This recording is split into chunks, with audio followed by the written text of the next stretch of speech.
Hello, in this video I will discuss introduction to data structure and algorithm. I will discuss what is data structure, then I will discuss what is algorithm, and then I will discuss different types of data structures. So first of all, what is data? Data is raw facts of things in which we cannot identify an object, and information is processed data. After processing data, we can get information through which object can be identified. In this diagram, you can see these data they are processed, and after processing, we get information. Software. So software is set of instructions or programs that are executed to perform some specific tasks. And instruction is command to perform a task. So we give instruction to computer to perform a task. Program set of instructions. So we write program by writing set of instructions and we give program to the computer and then computer performs a full program. And programming is the process of writing program to perform some specific task. Algorithm is an ordered set of well-defined instructions to perform some specific task in finite time. So to solve a problem, we first write algorithm and then algorithm is implemented by using some programming language. So algorithm is uh, when we write the solution in step-by-step manner, that is known as algorithm. So all the steps of the solution must be written in an ordered manner, and all the instructions should be well defined so that the problem can be solved in finite time. That's why the definition of algorithm it says it is an ordered set of well-defined instructions to perform some specific task in finite time. So we give input data to the algorithm and it processes and then it gives output. Then data structure is the organization of data in memory. So how data is stored in memory, in computer memory in an organized manner, that is data structure. So it is the way to store data in an organized manner in the computer memory so that we can access data efficiently. An algorithm is a collection of steps to solve a particular problem. Algorithm uses data structure to manipulate data efficiently. So we must know both algorithm and data structure. And if we know algorithm and data structure very well, then we can write efficient programs.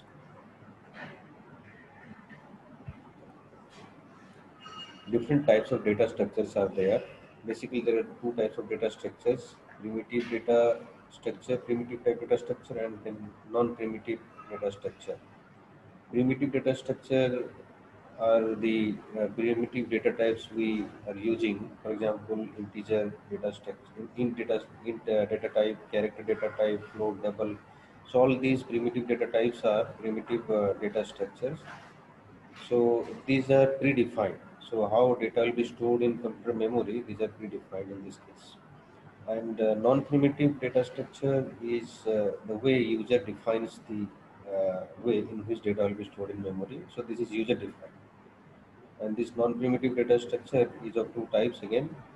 First one is linear data structure and other one is non-linear data structure. Linear data structure is again of two types, static and dynamic.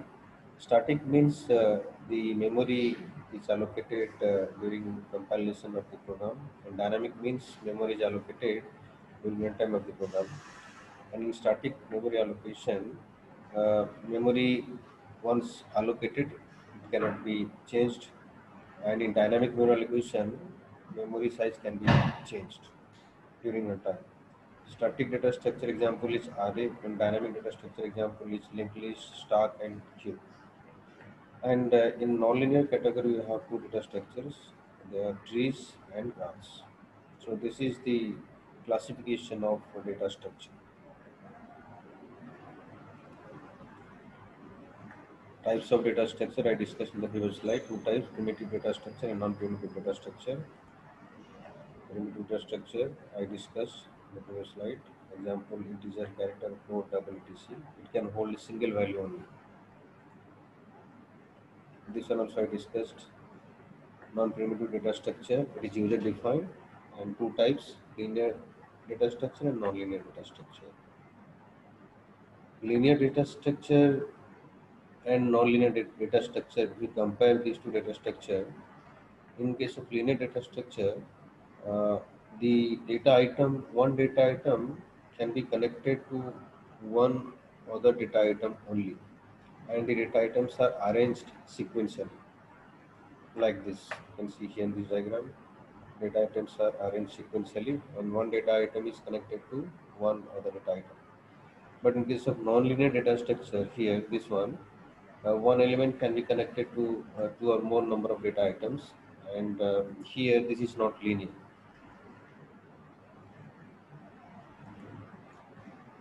In static and dynamic data structure, data structure, I told you that the memory is allocated during compile time, and the maximum size is fixed. And dynamic allocation means memory is allocated during runtime of the program, and the maximum size is flexible. You can change maximum size during runtime of the program. And you can see this is the example of a static memory allocation. Array is the example, and we know that in array, once we declare array, during declaration we have to give size of the array, and once we give size, we cannot change the size further during runtime. And this is the example of dynamic data structure. It is a list data structure, so it is dynamic. You can allocate memory during runtime of the program. So in linear data structure category, we have arrays, tags, queues, and linked list. Array, let's discuss the first one, array. So array is a collection of similar type of data items shared by a common name, and all the elements of array are stored in contiguous memory locations. So you can see these are the elements of the array, and they are stored in contiguous memory locations. So this is address. These are all contiguous memory location addresses. And we know that array has index, and the array index is used to access the elements of the array. So these are array indexes. The next data structure is stack and queue. So this stack is another linear data structure. So this is last in first out type of data structure. Here in this case, in stack, in both insertion and deletion operation is performed at one end, and the other end is closed. This end is closed. So at one end only, both insertion and deletion is done, and insertion and deletion is done at top position. So this is known as top position. So inserting data, the process of inserting data is known as push operation, and the process of deleting a data is known as pop operation. So the data which is inserted last, that can be deleted first. So that's why it is known as last in first out. So in this type of data structure, one end is closed and the other end is open. It has two ends, one end closed and the other end is open. So both insertion and deletion can be done at one end only. So the next is queue data structure. It is another linear data structure. Uh, it has two ends. One end is front end and the other end is rear end. So insertion is done at the rear end and deletion is done at the front end. Deletion process is known as DQ and insertion process is known as NQ. So this data structure is known as first in and first out type of data structure, because the data which is inserted first in this queue will be deleted first. That's why it is known as first in and first out type of data structure. The next linear data structure is linked list. So linked list is a collection of nodes. Here a node must contain two fields. The first field is data and the next field is address of the next node. So that's two fields. You can see in this diagram, the nodes, they are connected and each node is pointing to the other node, because each node contains address of the next node, and in each node it has two fields. one data field, the other one is address field, and it holds the address of next node. This is known as pointer to the next node. And in linked list, the address of first node is stored in a pointer that is known as head. It is also known as start pointer. And the last node holds null pointer because last node is not pointing to any other node. So this is a linked list, and it is a single linked list. Different types of linked lists are there. We'll discuss later. Then nonlinear data structure. So in nonlinear data structure, we know that one element can be connected to two or more number of data items, and the items are arranged in a random manner. There are basically two types of nonlinear data structure. They are trees and graphs. So this is the diagram of a tree data structure. Tree is a collection of nodes starting from a special node that is known as root node. This one is a root node, where each node is consisting of data value and a reference to the next node. The next node is the child node. You can see this is the root node, and it contains a data, and then it is pointing to another node. Here it is pointing to B, also it is pointing to C. Similarly, this node is pointing to this, and this is pointing to this, and all these nodes they hold data and a reference to other nodes. This is root node. All nodes they are started from this root, and all these. This is a child node. This is child node, and a child node of a same. This is the parent node of these two child nodes, and the child nodes of same parent is known as siblings. Here, these two are siblings, and mm, this is a subtree because if you disconnect this line from here, then it can also be a tree. So this is subtree, and here in this case this is parent node and this is a child node. And all the nodes from where there is no other uh, node is connected, that is known as leaf node. So here this is a leaf node, this is a leaf node, this is a leaf node.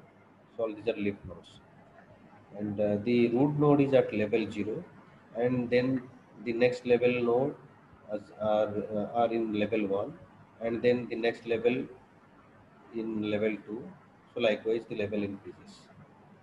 So these are levels of tree. The next nonlinear data structure is graph. So a graph is a collection of vertices and edges. So all these are vertices, and they are connected by links known as edge. So these vertices are also known as nodes, and these edge are known as connecting lines or arcs. So this is a graph data structure, and these nodes they contain data. So we discussed different types of data structures. Now I'll discuss major operations on data structures. So the several major operations are there in data structure that is performed on the data, which are stored in computer memory. The first one is creating. So in creating, we create the data structure, and then next one is inserting. So in insertion operation, a data item is inserted into the data structure. A new data item is inserted. Then traversing means visiting all the data elements of the data structure. Then modifying, we modify the data in the data structure. Searching means a particular data item is searched in the data structure. Then sorting means arranging all the data in some order, for example, arranging in ascending order or descending order. Then deleting, some data item is removed from the list or deleted. Then merging, two data structures can be merged, can be combined, that is known as merging. Copying, so data from one data structure can be copied to another in this case. Then next is abstract data type. So abstract data type is it is also known as ADT in short. So it is a set of values and set of operations that can be operated on those set of values. And here the term abstraction means representing the essential features and hiding the background details. So let me give you one example. We can create abstract data type by keeping those data which are very important, and then we should keep those operations which we require in a single module. So that is known as abstract data type, and then we can create a variable of that data type, and we can use according to our requirement. Example of this is class and object. So that is example of abstract data type. In C++ or Java, we use that class and object. So this is the diagram of abstract data type. So as I told you that it is a collection of data and set of operations. So you can see these are the data stored in memory using different data structures, and these are the operations. And operations are actually the functions. We define the operations using functions. So these are the functions, public functions, private functions, and these are data. So collection of data and operations which are applied on the data is known as abstract data type. So we use this in application programs. And abstract data type specification means what the abstract data type operations do. It's not how to implement them. And implementation of abstract data type means choosing a particular data structure. So this is all about introduction to data structure and algorithm. Thank you.